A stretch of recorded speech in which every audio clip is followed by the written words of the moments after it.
Janine, don't worry, I got you. Prepared stuff, don't worry.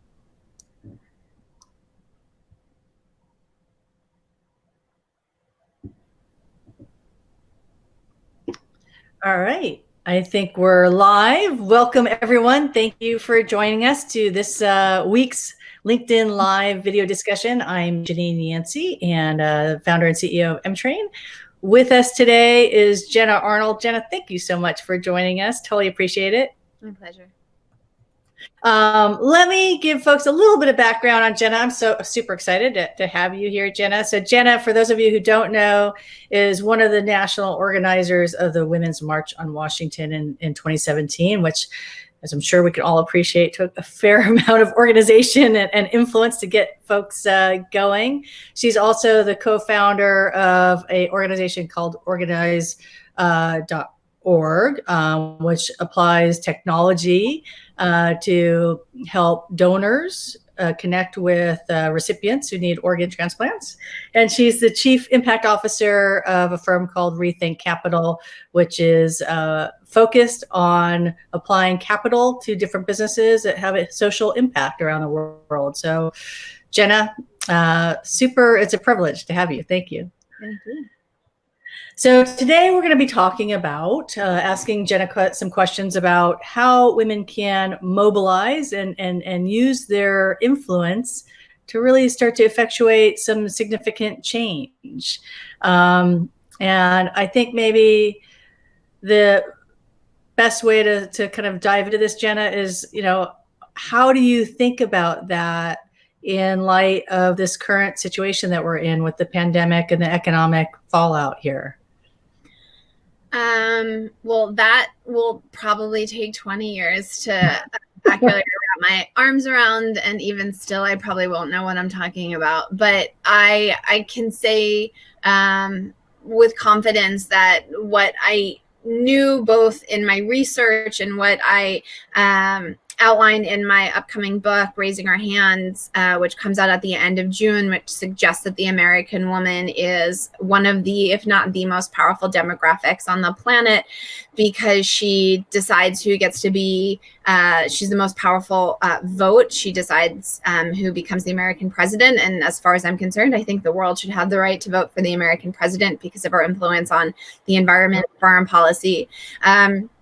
She also calls a tremendous amount of shots related to all of our consumer behaviors. She controls between 83 and 85% of our economy, more broadly speaking. She decides the toothpaste and the cars and the universities, and oftentimes the religion and the ideology and priorities and values within the home.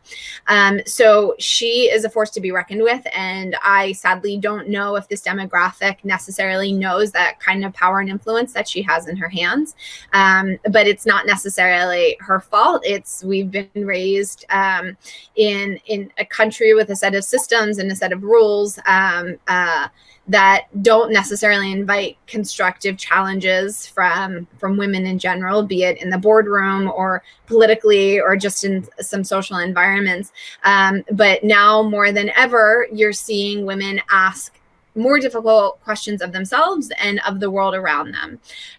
So you have this level of curiosity that's ultimately going to drive different decisions to be made in the corporate space, be it how companies are producing more environmentally friendly products, or how they're building out CSR policies that are seeding other young female entrepreneurs. But in addition to that, sadly, as we know, that most of the frontline workers in the US today are women and represent marginalized communities at that. So not only are women coming into their voice and having to do the heaviest lift, both questioning the narrative and our understanding about ourselves and our world, but we're simultaneously also having to save lives on the front lines. Yeah, no, exactly. That's true.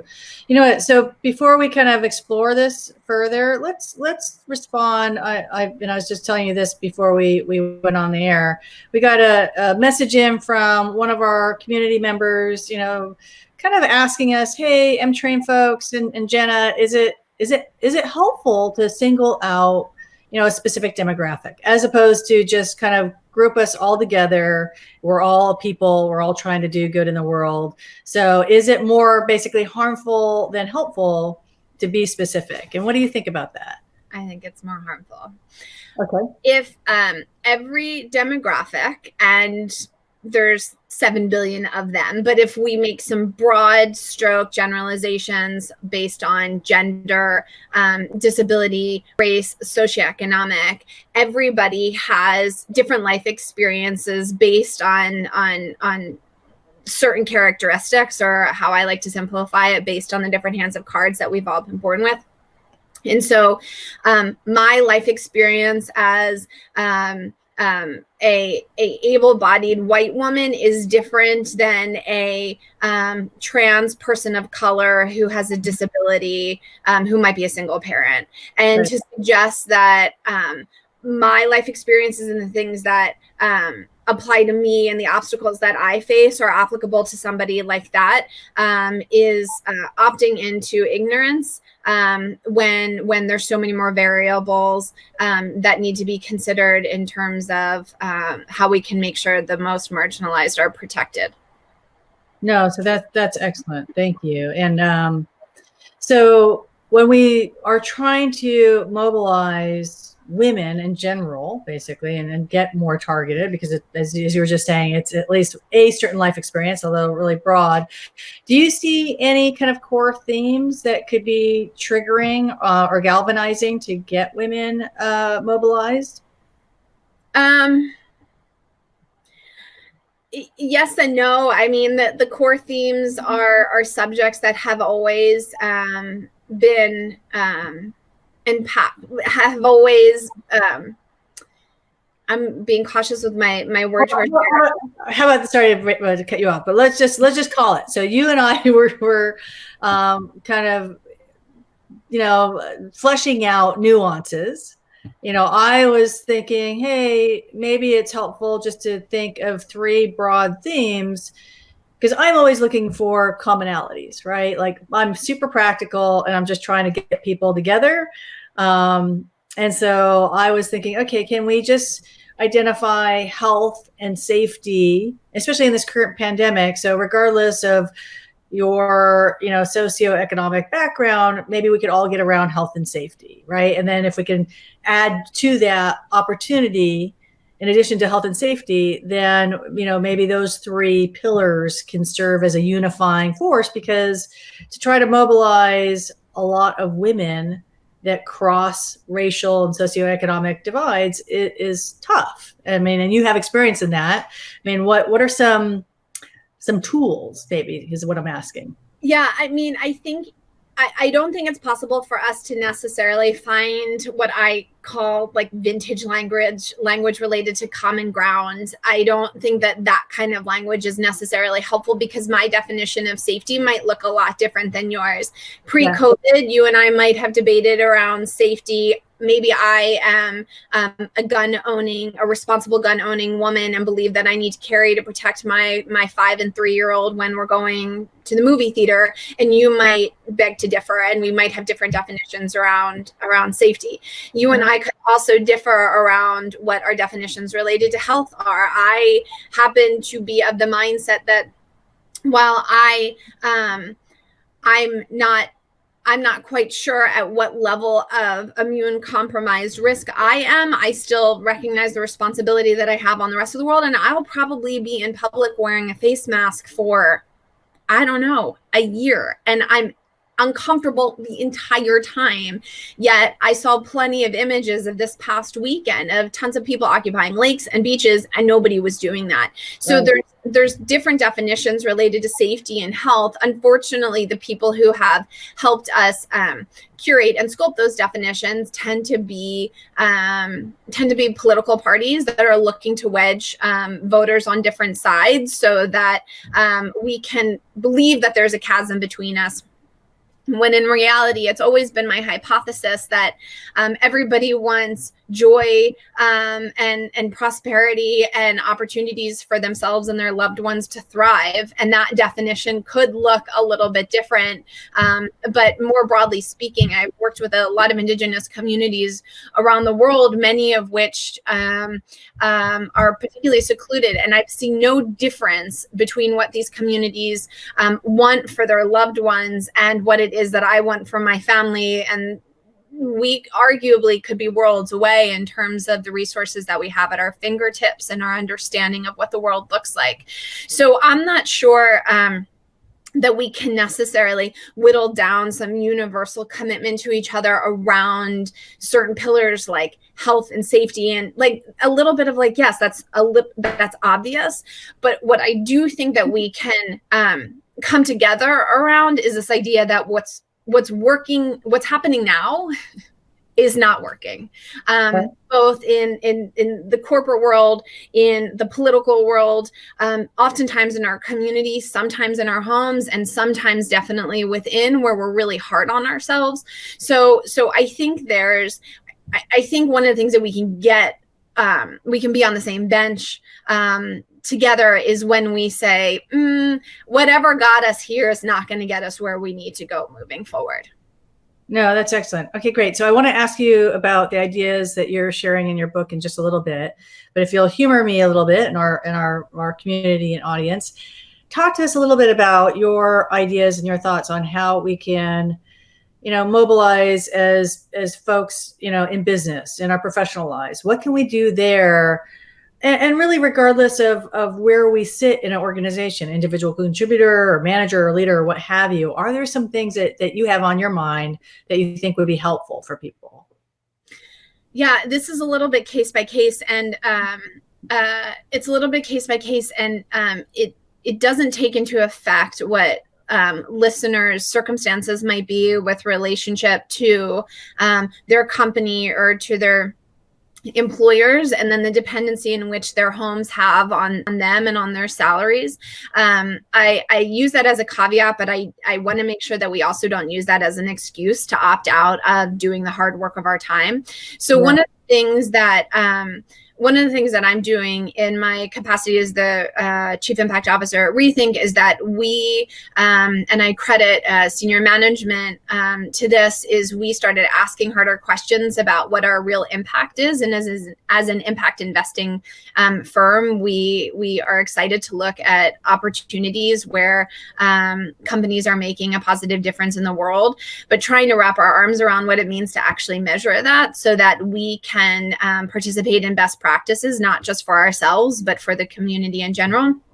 And one of the things we just did was cracked open our employee handbook, which while it met a lot of legal standards, it became clear to all of us collectively that there was opportunity for growth. So we spent the time to explore exactly what we had been calling maternity leave should really be considered parental leave, or when we were unpacking what some of the rules related to time off might be. And then obviously with what's happening with COVID, the work from home structures, how that might how that might invite more team members to the table in an easier way that isn't forcing them into sort of the rote 9 to 5, which has been the pathway that so many corporations have worked for so many decades / I guess forever. And so I think when there's a number of different ways to answer this question. Women who are in C-suites, I often, if we're talking about the book, they'll say something like, wow, that's amazing. I can't believe the book, blah, blah, blah. And the whole objective of the book is to encourage people to identify the front lines that they're standing on that they don't often realize they are. So what I'll say is, civic engagement isn't voting, marching, calling your senator, and donating money to a nonprofit that you care about.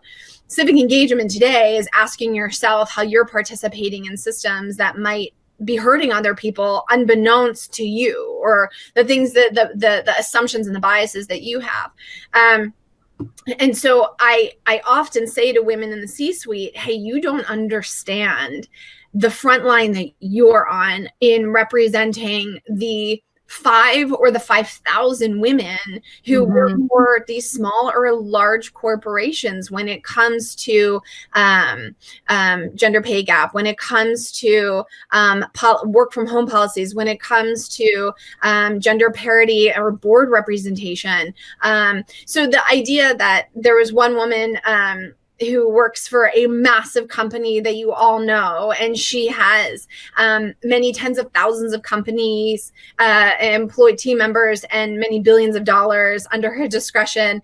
And I said to her, I'm like, you have no idea. You're on the front line of a massive army. You could change policy internally at your company, and that ultimately would trickle down to so many hundreds of other companies. So this idea of like trying to really figure out where your front line is from a policy perspective, but oftentimes, because so much of the work that we all collectively have to do is identifying where biases and blind spots might exist, that sometimes, and this is where the burden falls on women, and it definitively falls mostly on people of color and marginalized populations, is when there is an ignorance being held by a team member or a blind spot, how we are inviting them in to have that courageous conversation in ways that don't trigger what has been the go-to move in this country for centuries, which is defensiveness of like, no, that's not me. I'm a good person.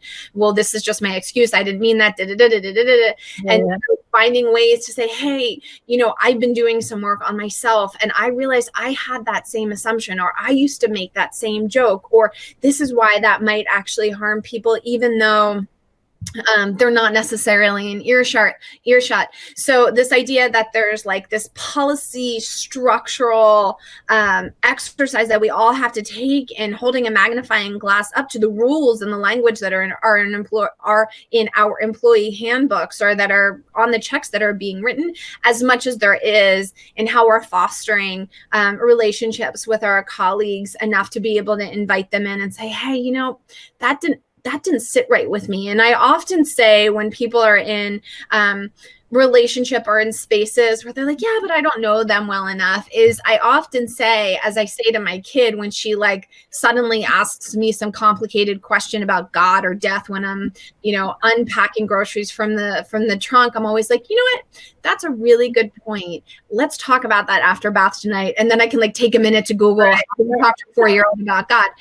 The same thing with some of these more difficult conversations. You don't have one up at bat to perfectly perfect some sort of argument to convince them you're right, and then perfectly exit some debate or argument. The idea of like, you can go back a couple days later, you can go back a couple weeks later and say, hey, you know, something you said then wasn't really sitting right, and I just wanted to make sure I understood what you were saying correctly.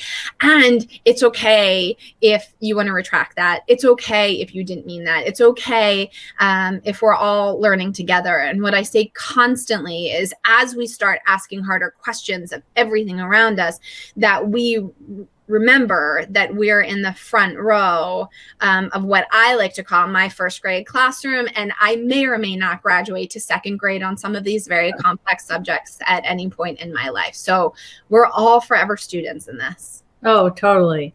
So I want to tease out, this is excellent. I want to tease out just a couple of things that I heard you say, Jenna.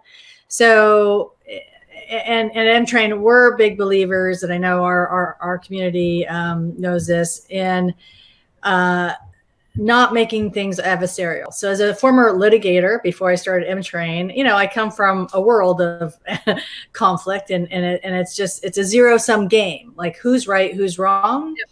And, you know, in my career, I've seen that we've accomplished actually very little, you know, with that paradigm, right? With who's right, who's wrong. And so to your point, can we just kind of shift that lens a little bit, and that we're all just human, we're all fallible, we're always learning, and have it not be so judgmental, frankly. Like let's just agree not to be judgmental. And I think a lot of progress and big milestones that I made before starting M-Train was actually defending the, you know, empowered, privileged, you know, male leader and getting that person to open up their lens, you know, in a way that was easy for them to process and digest and to move that person, right? And so if we can move there, and then you know, we're a lot of our community and audience are HR leaders and compliance leaders, and to your point, they have an opportunity to take a step back and be really mindful and reflective of just how much power they have, because that's what I hear you saying, which I absolutely agree with. I mean, you know, you look at, you know, a leader at Pinterest who basically triggered this, you know, phenom where at least tech, you know, on a regular basis now looks at its diversity, you know, numbers. That was started by one person. You know, the wage and hour audits was started by the chief people officer at Salesforce. I mean, you know, a couple of years ago. So, I mean, I think we sometimes forget how much influence we really have. And I think that this, I mean, certainly as a leader in HR compliance, we do, but really up and down the chain of command, we do. Yeah. I'll work backward. So okay. in acknowledging the work that happened both at Pinterest and at Salesforce with regard to pay gap and representation, I can tell you with absolute certainty, I've never met them. We've never had a conversation. I can tell you with absolute certainty that was an extraordinarily steep mountain that she had to climb. Yeah. And it was an exhausting process for her, because it's not like you can swing open the door to the powers that be who have always been and say, hey, you know what? I think I want to question this a little bit. I think I want to question your authority. I think I want to question your intellect. I think I want to question how this company is a reflection of the inequity that exists in the entire world, not just in our country. Right. So hats off to them. And so when you are starting the process of questioning yourself and questioning institutions, just know I recognize that it's really, really hard work. And please know that though we may never meet, that I am blowing wind in your sails, because we need you so badly to do this work. The second thing that I'll say about this idea of non-judgment, I've seen a lot of people recently in our COVID chapter of Humanity say things like, oh, don't judge me for how I'm running errands to Home Depot, or don't judge me for how, you know, I'm doing what I can to salvage my small business, or don't judge me for this, or no judgment here, no judgment-free zone, or judgment-free zone. Okay. And I've spent a lot of time thinking about that. And the big answer for me is, no, I'm going to judge. And here's why. Because judgment from a mammal species perspective is what I do to protect myself, to protect my cubs, and to protect the world.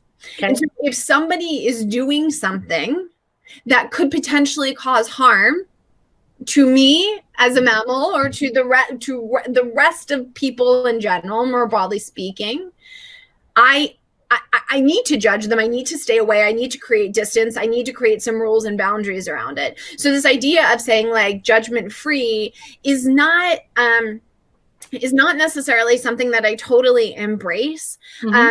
But it's also because it's a reflection of a very binary state, which is my response to your last question, related to everybody doing the best that they can. And so this idea is the idea between like there being a right and wrong, or the action that you took was responsible or was irresponsible, is ignores what I like to call the sacred end. And it's this idea that you can be a very generous philanthropic human being and have gender-based biases that you have to work through. Mm-hmm. You can be a phenomenal HR team member where all of your team members come to you straight away and it's totally transparent. And you can be intimidated to talk to the powers that be, or you can have biases against blonde-haired women with glasses. So this idea that you're either judging someone because they're all good or they're all bad, or right, because they're malintended or they have intentions, is a construct that we have to break. We can exist in the sacred end, which is why the emoji is all over my book, the emoji of the woman holding her hand up, is because I'm complicit in my ignorance, but I'm also very willing to learn and understand what I don't. I definitely want to tap out because some of the things that I'm being confronted with in uncovering these truths and peeling back the onion is exhausting, and it makes me want to binge watch a television series, but I'm not going to. I'm allowed to be, I hate to use imperfect and perfect because, again, it's like a binary structure. I'm allowed to be a work in progress. Oh, I love that. I mean, we're all works in progress, really. Okay, so can you hold up your book again? Because I think for all of our community, raising our hands. And Jenna, when's it coming out? June 23rd, but it is available for pre-order now. And I'm learning about the exhausting business of publishing, and pre-orders really help. So if you are potentially interested in this book, a pre-order would be so appreciated. And I am confident that almost every person who's watching this probably knows someone who needs to read this book. Well, certainly our community of HR and talent and compliance leaders totally needs to read it. Those of us at M-Train, we will be reading it, so we'll circulate it. We have a couple of questions, and then I think we're almost at the top of the hour. So, Jenna, here's one for you. What role do you believe the culture of blame has in inhibiting the process of our collective ability to take responsibility and create healthy change? So I think we kind of addressed that a little bit, but if you want to tease it out. I can probably fire off one or two sentences. So when people feel like they're being blamed, it's often because they're sitting in a lot of shame. They're sitting in a lot of shame because they themselves know that they probably have done something that wasn't above board, or more importantly, wasn't reflective of their values, which I do all the time. Every time I hit the alarm and don't get up to work out early, it's like against my value of taking care of myself and self-care, but I do it lot. And so this idea of like when people get very defensive, it's because they're scared some part of their identity is being threatened, because again, they're often thinking that I'm either good or bad. And as we just discussed, it's neither of those. It's all right in the middle. Mm-hmm. So this idea of like the roving finger of whose fault is it protects my relationship with myself, because I don't want to believe I'm a bad person, even though I know I hit that alarm, even though I know I cut people off, even though I know I take the parking spot from the older woman when I'm pulling into the grocery store. Like this idea of like, I can't be honest with myself that I have work to do here, because that's our society is sort of tells us that once you graduate school and definitively a higher education degree, and if you run a big company, you're not supposed to have more work to do on oneself. So I find people like pointing blame because they don't ever want to be like, raise their hand. Like, I got work I got to do too. Right. And so how to address that habit? I would probably run at that straight away with, there's no blame to go anywhere around. That's a currency we don't exchange in. There's only humility of, and I always say, when it comes to processes, both formal within the corporate space or sort of personal from a human perspective, is I always say like, hey, I have biases I have to work on, or hey, you know what? I don't actually know what is best standards in parental leave. I'm going to go explore that. Do you want to learn along with me? And so inviting people to be students and leading as a student, I think can disarm people pretty quick. Oh, I love that. Leading as a student, and really just kind of all of our intellectual curiosity, really, if we can kind of put that at play. Okay, one last question here. So Jenna, can you recommend concrete steps for getting collaboration from teammates who aren't naturally collaborative? I mean, is it just what we said, inviting people to be students and kind of, triggering their intellectual curiosity? Anything other than that? Yeah, I would say that my hunch around the lack of desire to be collaborative comes from a place of ego-driven insecurity, that if I don't control it, then it's not going to end up the way that it should be. Or if there's no way for me to control it, then I can't tell the bosses that it was on me and secure my job. Or what sometimes happens with women is secure more invisibility so that they can keep all the balls going in the air, because if they're not ruffling feathers, or if they're just getting a good enough grade at work, then they know that they can just maintain the paycheck. So I would ask people for help.